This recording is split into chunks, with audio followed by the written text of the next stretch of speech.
Samajwadi party प्रमुख अखिलेश यादव ने कहा कि यूपी विधानसभा चुनाव 2027 में बीजेपी की हार तय है। उन्होंने दावा किया कि इस बार 95% पीडीए वोट करेंगे और बीजेपी को पूरी तरह से मिटा देंगे। अखिलेश ने कहा कि हम न सिर्फ बीजेपी को हराएंगे बल्कि नया रिकॉर्ड भी बनाएंगे। मुंबई में सेबी के 38वें स्थापना दिवस पर वित्त मंत्री निर्मला सीतारमण ने कहा कि भारतीय बाजार पारंपरिक ट्रेडिंग से आधुनिक इलेक्ट्रॉनिक सिस्टम तक विकसित हुए हैं। चुनौतियों ने नियम और संस्थाओं को मजबूत बनाया। उन्होंने सेबी को इस बदलाव का अहम हिस्सा बताया। 73 राज्यसभा सांसदों द्वारा मुख्य चुनाव आयुक्त को हटाने की नोटिस पर जम्मू कश्मीर के सीएम उमर अब्दुल्ला ने कहा कि अब मामला संसद के सामने है। उन्होंने कहा कि भले ही कुछ ना हो, इतने सांसदों के हस्ताक्षर से ये जरूर सोचना चाहिए कि कामकाज में कहीं ना कहीं कमी है।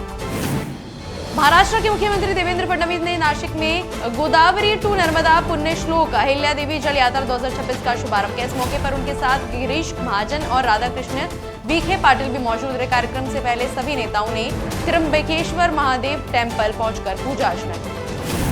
यूपी के मुख्यमंत्री योगी आदित्यनाथ ने कहा कि एक समय बंगाल भारत की अर्थव्यवस्था में सबसे बड़ा योगदान देता था। यहाँ उद्योग, व्यापार, कृषि और मत्स्य पालन मजबूत थे। उन्होंने बताया कि उस दौर में लोग समृद्ध थे, युवाओं में को रोजगार मिलता था और किसान प्रगतिशील थे, लेकिन अभी ये स्थिति बिल्कुल बदल चुकी है। आप सांसद संजय सिंह ने कहा कि आप राज्यसभा सांसदों का कदम गैर कानूनी, गलत और असंवैधानिक है। उन्होंने बताया कि ये संसदीय नियमों के खिलाफ है। संजय सिंह ने कहा कि वे राज्यसभा अध्यक्ष और उपराष्ट्रपति को पत्र लिखकर उनकी सदस्यता समाप्त करने की मांग करेंगे।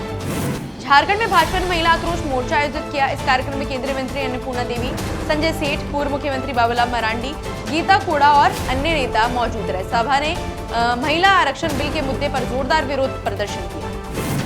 तेलंगाना में मुख्यमंत्री रेवंत रेड्डी ने स्काई रूट एरोस्पेस कार्यक्रम में विक्रम 1 को हरी झंडी दिखाकर रवाना किया। इस मौके पर राज्य सरकार ने अंतरिक्ष क्षेत्र में नवाचार और निजी कंपनियों की भागीदारी को प्रोत्साहित करने का संदेश दिया। कार्यक्रम में तकनीकी प्रगति और स्टार्टअप्स की भूमिका पर जोर भी दिया गया। पश्चिम बंगाल में रक्षा मंत्री राजनाथ सिंह ने कहा कि यहाँ 5 लाख पद खाली है, लेकिन भर्ती क्यों नहीं की गई। उन्होंने सवाल उठाया कि टीएमसी सरकार में योग्यता नहीं बल्कि पैसे का असर चलता है। राजनाथ सिंह ने इसे जनता के साथ अन्याय बताया।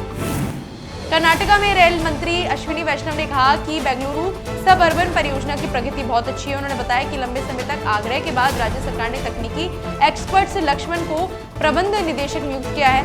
वैष्णव ने कहा कि प्रधानमंत्री ने भी हाल ही में काम की समीक्षा की और भूमि अधिग्रहण में भी अच्छी प्रगति हो रही है। नई दिल्ली में वस्त्र मंत्रालय के सचिव डॉक्टर नीलम शमी राव ने कहा कि कॉटेज इंडस्ट्री केवल विरासत नहीं बल्कि आधुनिक वैश्विक मंच के लिए विकसित होती राष्ट्रीय धरोहर है। उन्होंने सोल थ्रेड्स नामक विशेष हेरिटेज डिजाइनर कलेक्शन का उद्घाटन किया। ये प्रदर्शनी 10 मई तक जवाहर व्यापार भवन जनपद स्थित शोरूम में जनता के लिए खुली रहेगी।